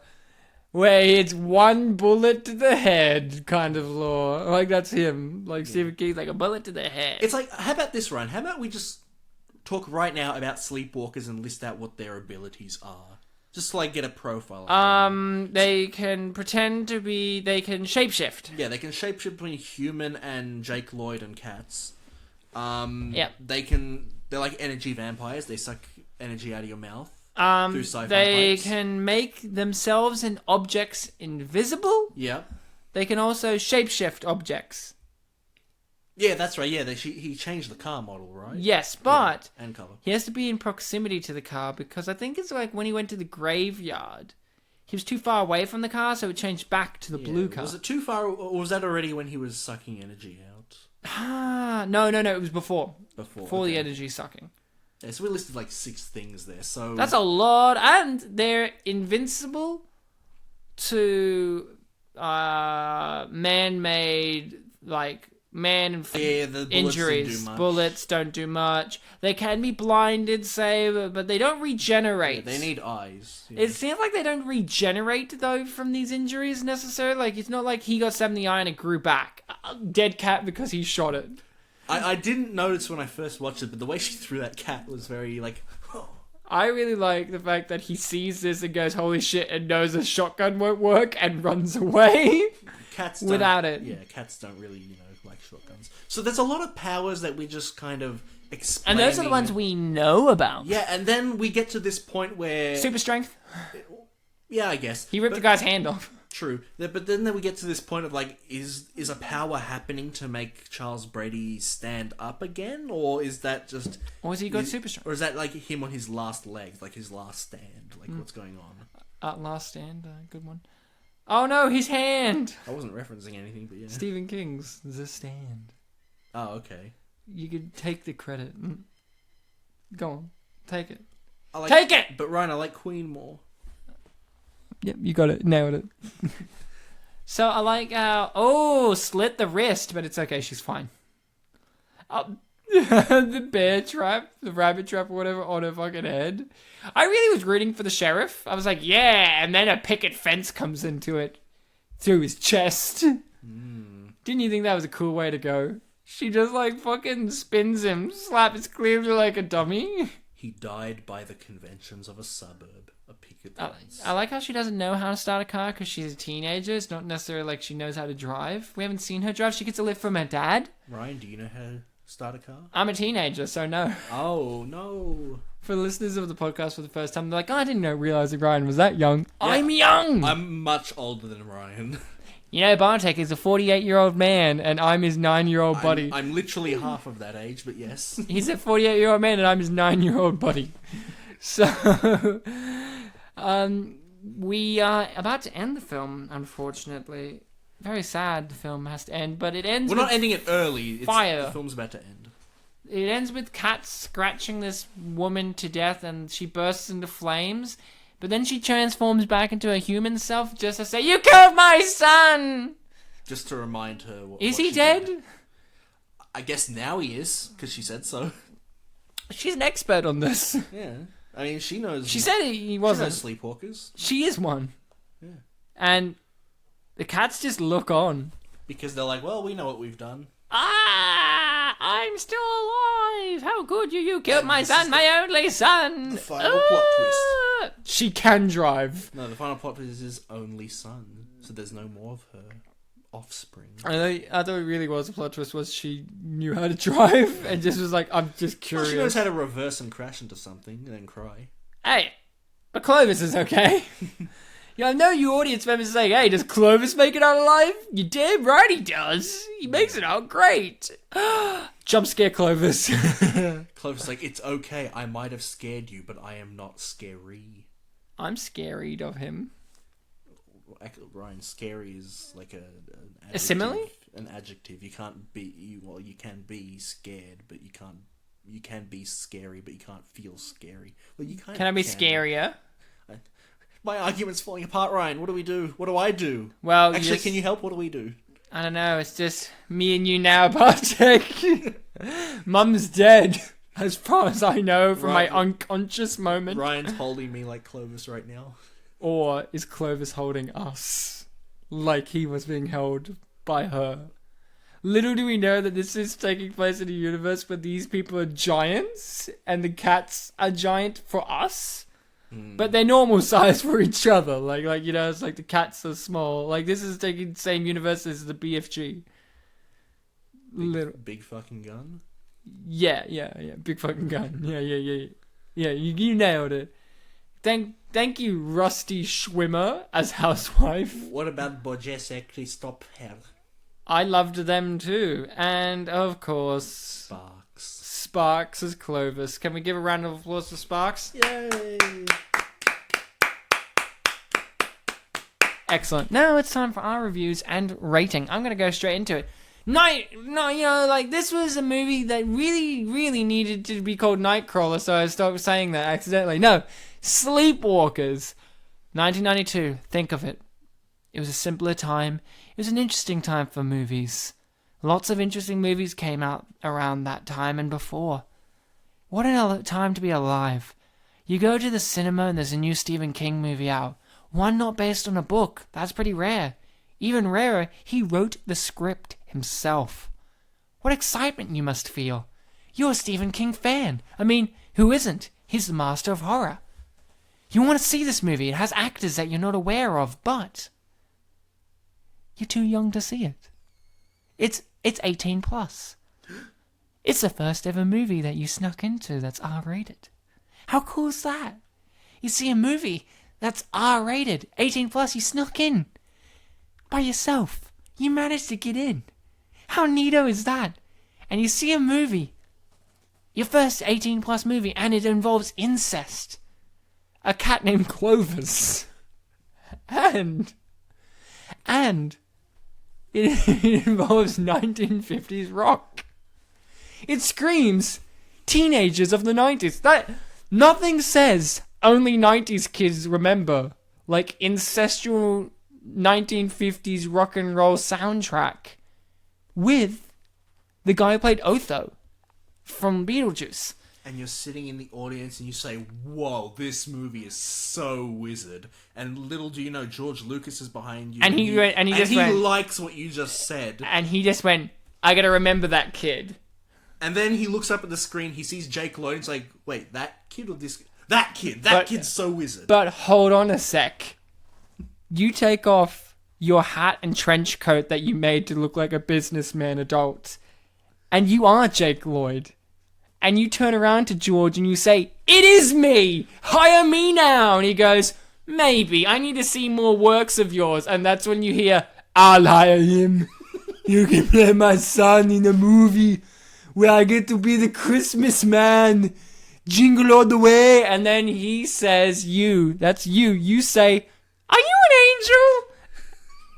10 stars. Bartek? Only 90s kids remember that experience. This is one of the few times where I don't want to give a rating other than just 10 stars. 10 stars out of 10. Bartek? Sleepwalkers was a very important film for the world, I think. Yeah. I think that it did pioneer some conventions of horror, representations of cats in film, representations of incest in films. Not enough incest outside Deliverance. Without necessarily trying to make it overcomplicated. You mentioned Zack Snyder before. The Schneider! Or Schneider, I'm sorry. Yeah, no, it is Snyder. Oh, it is? Yeah, S-Y-N. Okay. Zack Snyder. Yeah. I'm not too familiar with all his works, but I've seen Man of... Did he make Man of Steel? Yeah, that's correct, yeah. Man of Steel and the one where the Bat guy and the Super Dude, fight and then don't Oh, fight. Watchmen, yeah. Yeah. And those films had a lot in them to the point where I thought you should not have a lot in it because it makes it too much. And too much is no good. And then when the film ends with a weird joke, it feels out of place. And I think that films that try to become too complicated can almost be compared to perversions of the media. Damn that the media of films. This film stayed in the realms of simplicity while also being a, despite unappreciated, fondly remembered masterpiece that some people have seen, and I've seen many YouTube comments on the trailer of this film. It's okay, don't cry. The trailer of this film, who have talked about buddy. that they've seen the film and they've spent their whole lives trying to remember what the film was, and when they saw the trailer, it was that moment of, aha!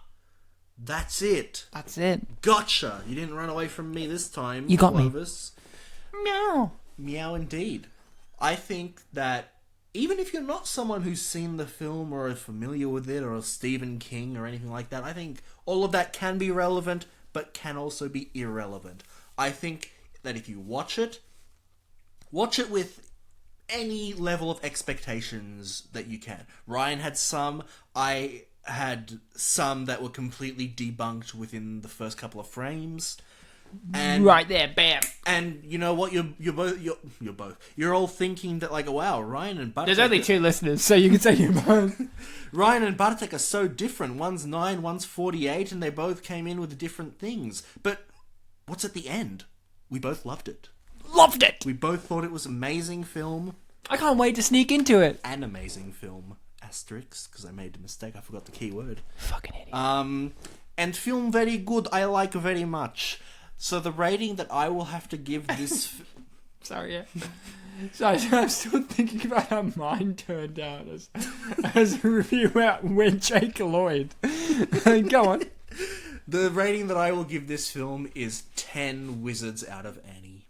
Whoa! And you know what? IMDb had some very similar things to say, and I imagine YouTube did as well. Yes. This first review I've got right here, from all the way from Finland. Whoa. It's called Silly and Fun. It's 7 stars, written in 2008, and it's a review that may contain spoilers. I want to hear it, right? Because I heard that Finland has a good educational system.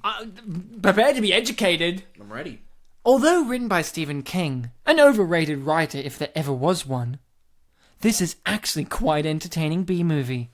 Vampiric, incestuous creatures who live in the candlelit house and drain the life forces of virgins.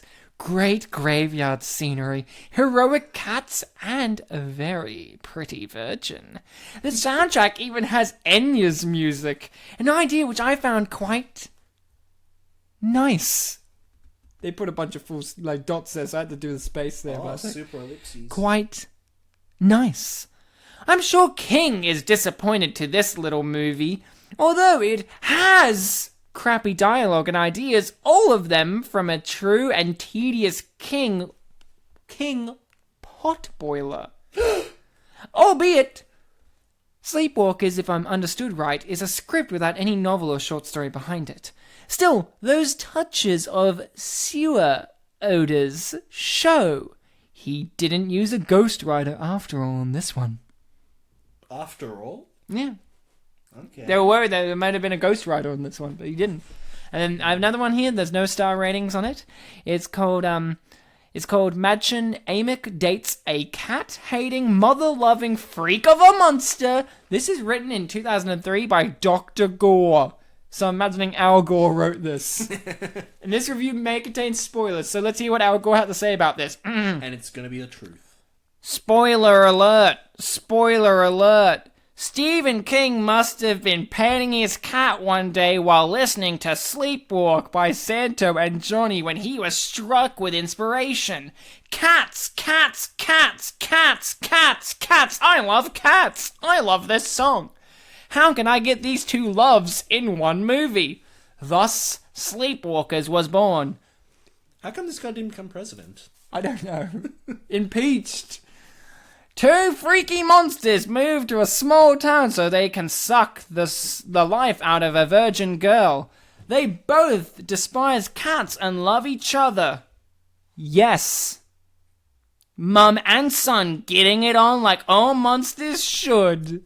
The son finds the last supermodel virgin on Earth. The romance is brief as the life-sucking takes precedent over anything sexual. Besides, he's got a hot mum aching at home. There is much blood and mayhem as Super Virgin tries to fight off the freaks with the help of an army of angry cats. Go Clovis! Team Clovis. I enjoy this simple little movie. Monsters find Virgin, Virgin fights back, and the cats go wild. There was plenty of blood and guts to keep a smile on your face. Not on his, though. Speaking of smiling, Madchen Amick is at her hot babe peak in this one. She has one move that lets you know she's a shy, sweet girl. She bites her bottom lip and then slides her teeth slowly off. Reminder, America, you picked George Bush. Over this guy. George Bush Jr. This move happens at least a dozen times.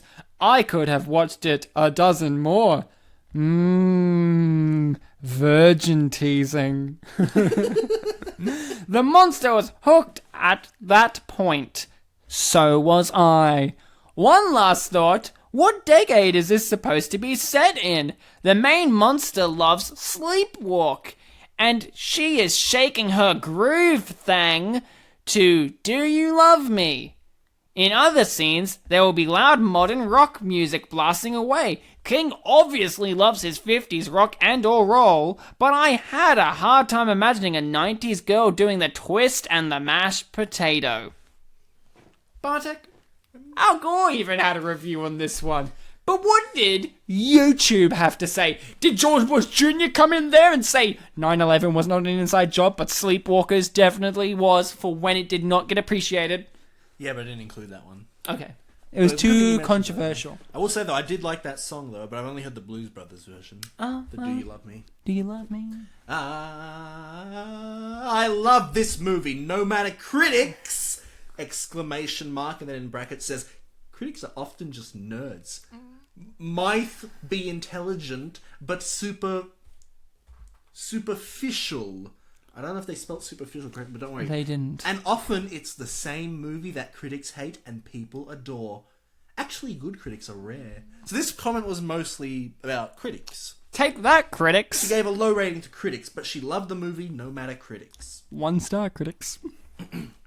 The next comment is, I saw this when I was younger, and you don't know how long I've been trying to find out what this movie was called. So see, that's something like I mentioned before. There are many people that feel this way, and there are many people who feel enlightened when they did rediscover this unappreciated masterpiece. I'll teach him. Don't fucking teach you. I saw this when I was 6 or 7. Smiley face with 3 close brackets. So it's like a smiley face and with a a double chin. Double chin. Double. I got scary dreams because of this. I got scared too, buddy. And Give me another. Alright, I've only got 4 left, but this one is the first time that I had seen this movie was in the year 1996. I was just 9 years old, and it was very interested.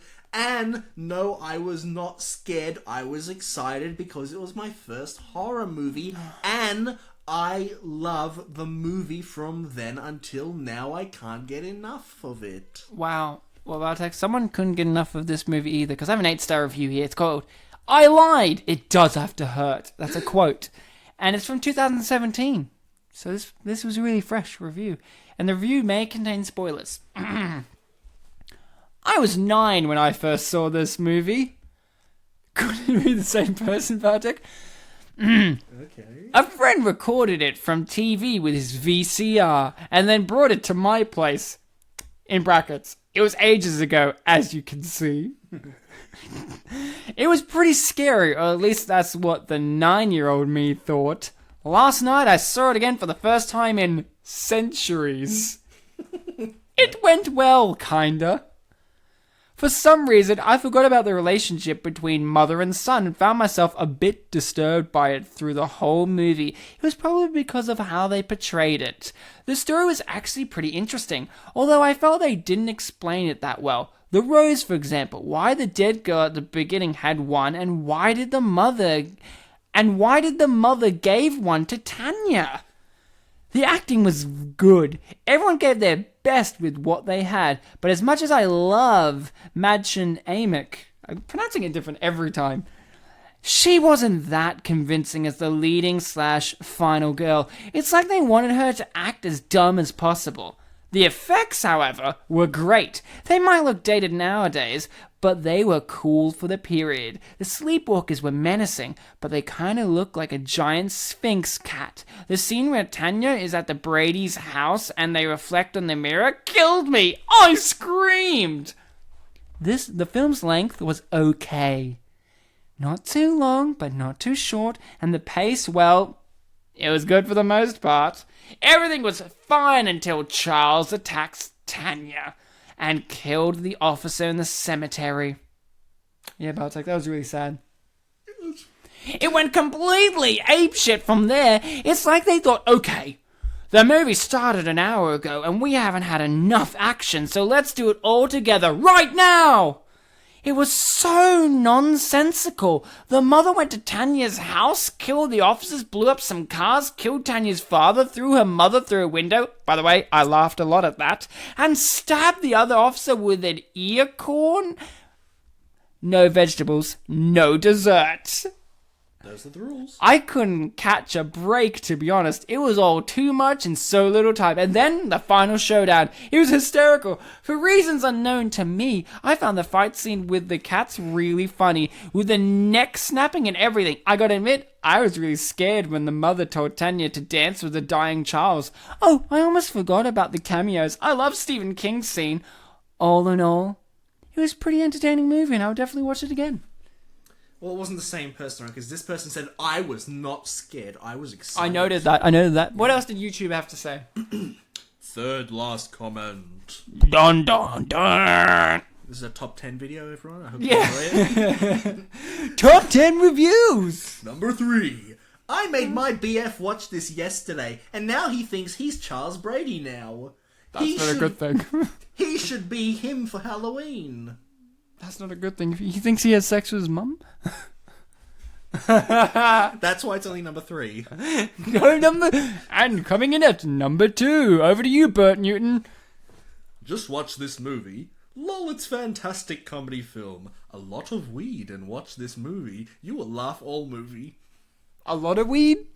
How much is weed, though? How much is a lot of weed? Oh, dude, it's a lot. Oh, fuck. I can't afford that. I'm just a mere podcaster. I didn't smoke this a lot of weed, so I'm sorry. Hey, Ryan, I heard from the grapevine that you've only got 1 review and I've only got 1 comment left. Well, I think you better read yours first, because we've got to know who the top 1 comment is. Number 1.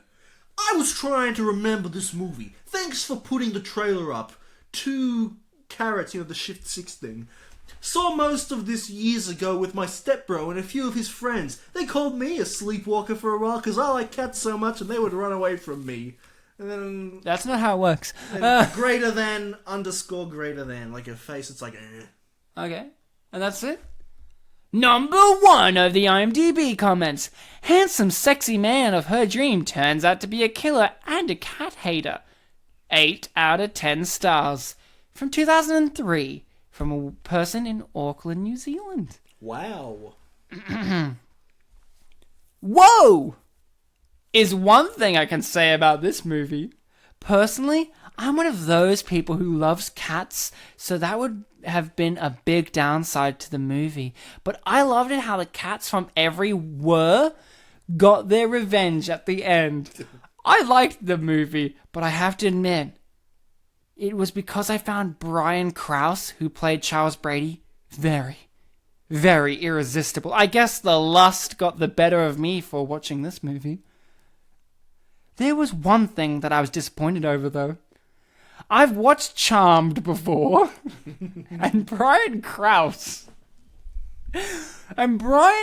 is married to Holly Marie Combs. His kissing scenes was okay in Sleepwalkers, but really bad compared to his kissing scenes with Holly Marie Combs. I don't know if it is because Krause and Combs have great chemistry, or maybe more it a bit more. That was the only disappointment in the movie, but I guess it was made up for with Brian Krause and those tight-ass jeans he was wearing in the movie. Meow. If you are used